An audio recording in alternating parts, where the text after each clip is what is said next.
My little podcast reached 6 countries. It was a ghetto year for me. Make the choices to make it a positive year. If you want to have a comfortable year, do the uncomfortable things. We want the results of the uncomfortable life, but we don't ever want to get uncomfortable. Last year, we were crushed as grapes, but this year, we are going to enjoy the wine that came from the crushing of those grapes.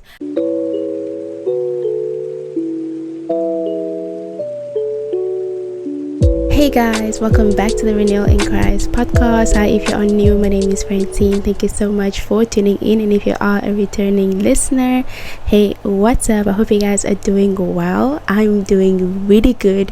Happy New Year. I hope you guys are super excited for this year as much as I am. I really hope you guys have an amazing year, and I hope this will be the year that will change everything for you guys. I know we say that about every single year, but this year feels so different for me because maybe it's because of all the things that I went through last year, but I'm gonna get into that in a little bit.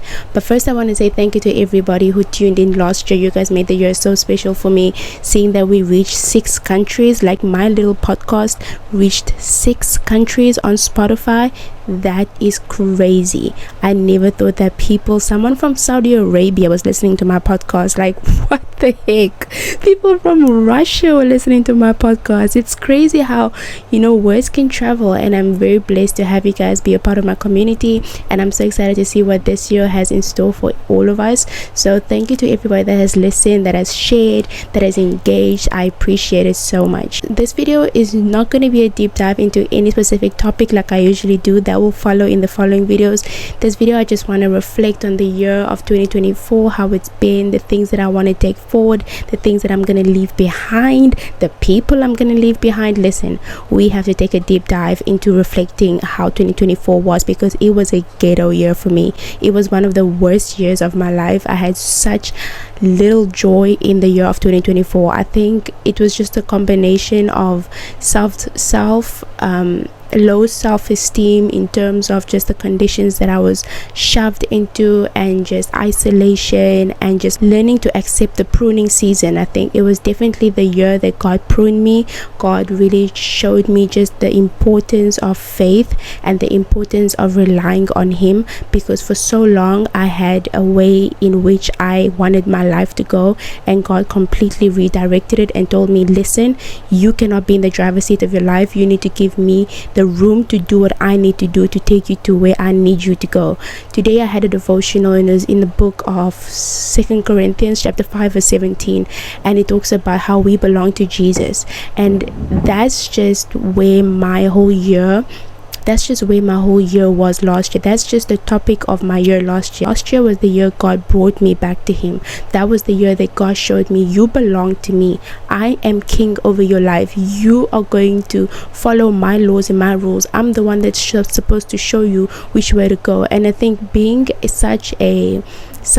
somebody who likes to have control, and I struggle with releasing control, because I think for so long I haven't had control over certain areas of my life. As soon as I was able to garner a little bit of control, I want all of it. So God just had to put me in a space where I was so low, I had no choice but to rely on Him. And as terrible as that might sound, it was the best thing that could have happened to me, because my faith has increased, my endurance has increased, perseverance has increased. Like, the enemy cannot knock me down as easily as he did last year, and I'm very grateful for that. To those that feel like they didn't have a successful 2024, do you really want to waste another year?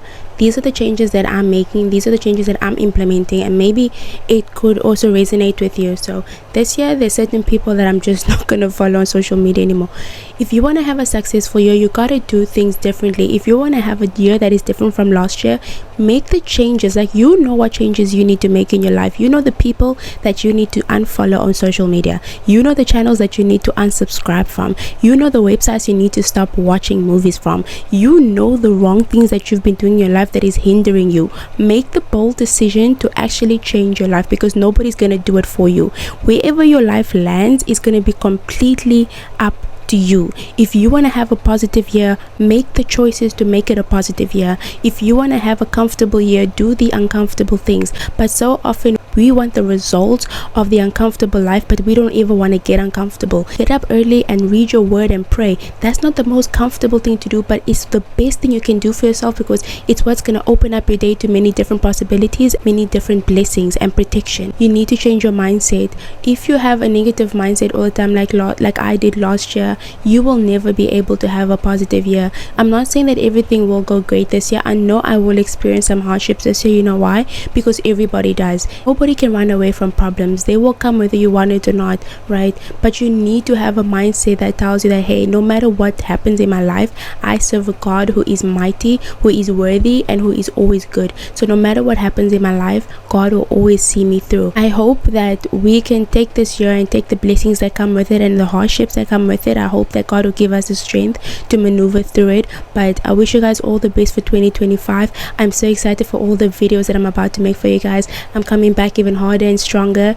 Last year tried to knock me down, but listen, last year we were crushed as grapes, but this year we are gonna enjoy the wine that came from the crushing of those grapes. I'm now in my fruitful season, and I hope and pray that you would also enter your fruitful season this year. But thank you so much for watching my videos. Thank you so much for engaging. I hope you guys will enjoy the videos that I will put out.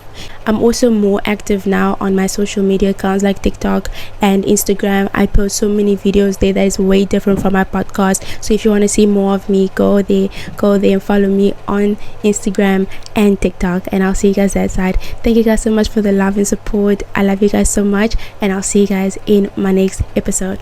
Bye. God bless.